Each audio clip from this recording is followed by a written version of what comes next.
नमस्कार दोस्तों। झारखंड में तख्ता पलट की खबरें पिछले कई दिनों से सुर्खियों में हैं।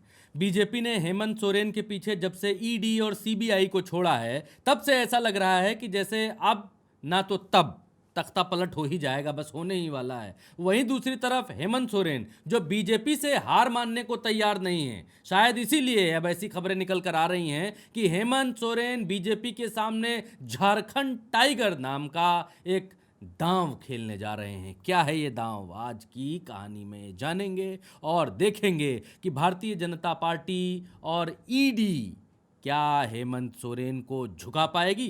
दोस्तों, राजनीतिक सूत्रों का यह कहना है कि प्रवर्तन निदेशालय यानी ईडी की जांच के घेरे में झारखंड के मुख्यमंत्री हेमंत सोरेन अगर अपना इस्तीफा दे देते हैं तो दो नामों पर विचार किया जा रहा है जो उनकी गैर हाजिरी में गद्दी संभालेंगे। पहला नाम है हेमंत सोरेन की पत्नी कल्पना सोरेन और दूसरा नाम है कैबिनेट मंत्री चंपाई सोरेन का। दरअसल जब हेमंत सोरेन ने विधायकों के साथ बैठक की थी तब उन्होंने दो सादे कागजों पर हस्ताक्षर करवा लिए थे कि हस्ताक्षर करो जी, यहाँ नीचे लिखो, जब समय आएगा तो हम भर लेंगे कौन बनेगा मुख्यमंत्री।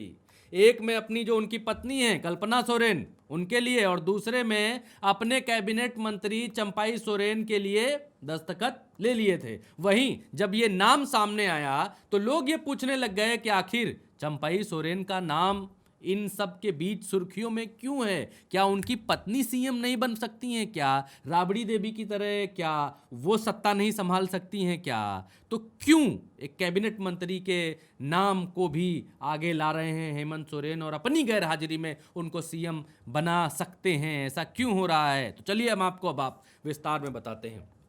दोस्तों, हुआ ये है कि कुछ दिन पहले चंपाई सोरेन ने अपने सोशल मीडिया पर एक तस्वीर के साथ मशहूर शायर राहत इंदौरी साहब का एक शेर, शाखों से टूट जाएं वो पत्ते नहीं हैं हम, आंधी से कोई कह दे कि औकात में रहें, ये लिखकर शेयर किया था, जिस पर सीएम हेमंत ने अलग अंदाज में उनका अभिवादन किया। जिसके बाद से ही ये बात होने लगी कि कहीं चंपाई तो झारखंड के अगले मुख्यमंत्री बनने वाले नहीं हैं गुरु।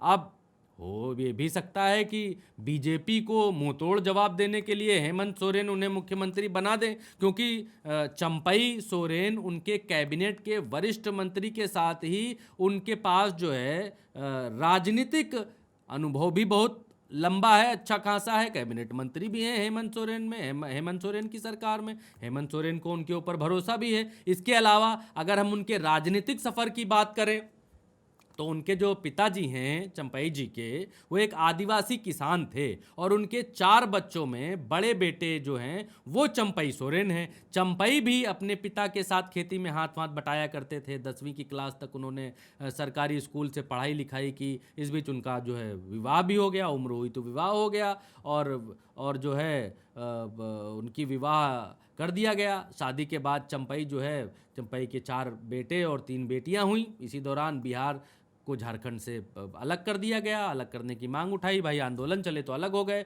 और नेता जो हैं शिबू सोरेन के साथ चंपाई भी झारखंड के आंदोलन में उतर गए और यहीं से ही उनके राजनीतिक करियर की शुरुआत हो गई, जिसके बाद वो झारखंड टाइगर के नाम से मशहूर भी हो गए। इसीलिए हमने आपको शुरुआत में बताया कि झारखंड टाइगर का दांव चलने वाले हैं। इसके बाद चंपाई सोरेन ने अपने सरायकेला सीट से जो है वो उपचुनाव में निर्दलीय विधायक बनकर अपने राजनीतिक करियर का आगाज़ किया, शुरुआत की। उसके बाद वो झारखंड मुक्ति मोर्चा में शामिल हो गए, JMM में शामिल हो गए। दोस्तों, आपको बता दें कि हेमंत सोरेन की पार्टी में शामिल होने से पहले वो बीजेपी नेता अर्जुन मुंडा की 2 साल 129 दिन की जो सरकार चली उसमें कैबिनेट मंत्री रहे और इस दौरान उन्हें एक अहम मंत्रालय दिया गया।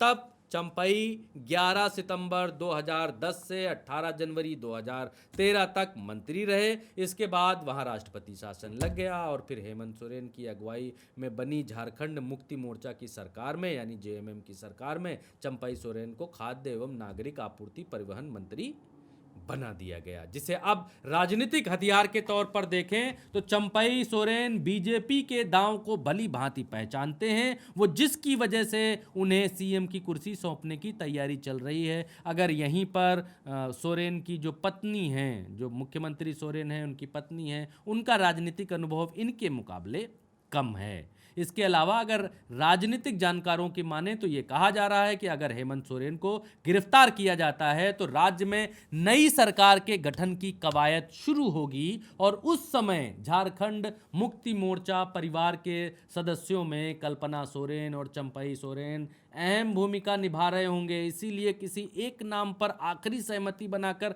राज्यपाल को चिट्ठी सौंपी जा सकती है, जिसको लेकर सूत्रों की माने तो पहले विकल्प के तौर पर सीएम हेमंत सोरेन की जो पत्नी है उनका नाम आगे रखा गया है और जो दूसरे विकल्प हैं वो चंपई जी को रखा गया है।